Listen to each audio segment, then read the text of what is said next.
"Your Grace," she gasped, shoving her drenched, twisted red hair out of one eye. The lean, handsome face just inches above hers looked at least as astounded as she felt. "Sophia? Miss White, I mean. Are you injured?" "No, Your Grace. Thank you for inviting me to Christmas." With her standing chest-deep in rushing water, the howling snowstorm blowing all around them, it seemed a ridiculous thing to say, but being saved from certain death seemed to have rattled her brain loose. He flashed a brief grin at her. "Thank me later. For now, hold on to me." "You'll have to pry me loose," she stated, attempting a return smile, and instead inhaling more water.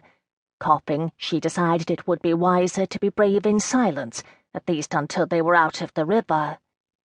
Adam Baswich had jumped into the water to rescue her, though he hadn't known who she was. For someone as famously controlled as the Duke of Greaves, the act itself was rather surprising.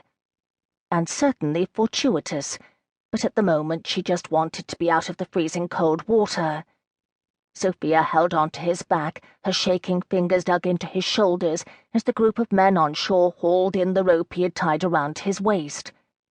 Greaves was as wet as she was, but when she tucked her frozen face into his spine, he felt warm, and his large frame stopped the wind from blowing snow into her eyes. "We have to climb up onto the ice to reach the shore," Greaves said, his voice strained. "Move around in front of me." It took several attempts to get her fingers to uncurl. "I'm trying." "Try harder. This isn't healthy for either of us." "I'm aware of that, Your Grace." She clenched her jaw. "Unlike you, I didn't dive in on purpose." With her water-laden skirts tangling at her legs and trying to drag her under water again, Sophia couldn't do much but not fight him, as the Duke simply hauled her around in front of him. "I could never resist a damsel in distress," he panted in her ear. The fatigue and panic beginning to press at her faded a little. "Yes, I'm certain I look quite irresistible at the moment." She was certain she felt his breathless chuckle against the back of her neck. "You have no idea, and I apologize," he said. Then before she could ask what he was apologizing for, he placed both of his large hands under her rump and heaved her up onto the ice. With a surprised whumph, she sprawled onto the hard frozen surface. She'd once seen drawings of the seals on the beaches of the Orkney Islands, and Sophia was certain she very much looked like one as she flopped on the ice, gasping for air. A moment later, the Duke of Greaves hauled himself up beside her. "I apologize again," he panted, and reached over to tug at her dress.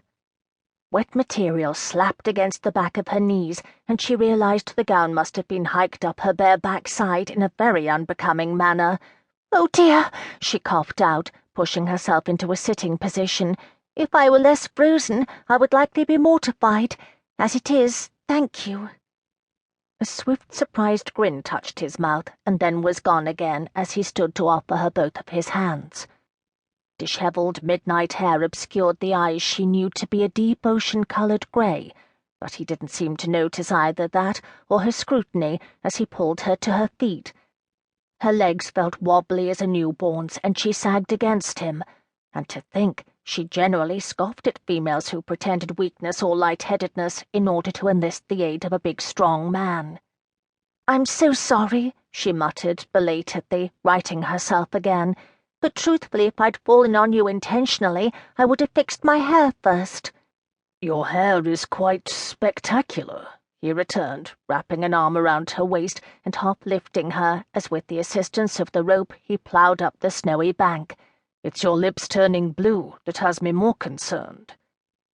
Immediately someone threw a heavy blanket over her shoulders, and she wrapped it close around her. Sophia shivered, certain the cold wind must be turning the water that drenched her clothes and hair and skin to ice. A snow-encrusted turkey scampered by, squawking loudly, the coachman's assistant close on its heels. "Poor thing," she muttered, "learned how to swim just to escape drowning, and it's still to be someone's Christmas dinner." It seemed a great deal of effort for very little reward.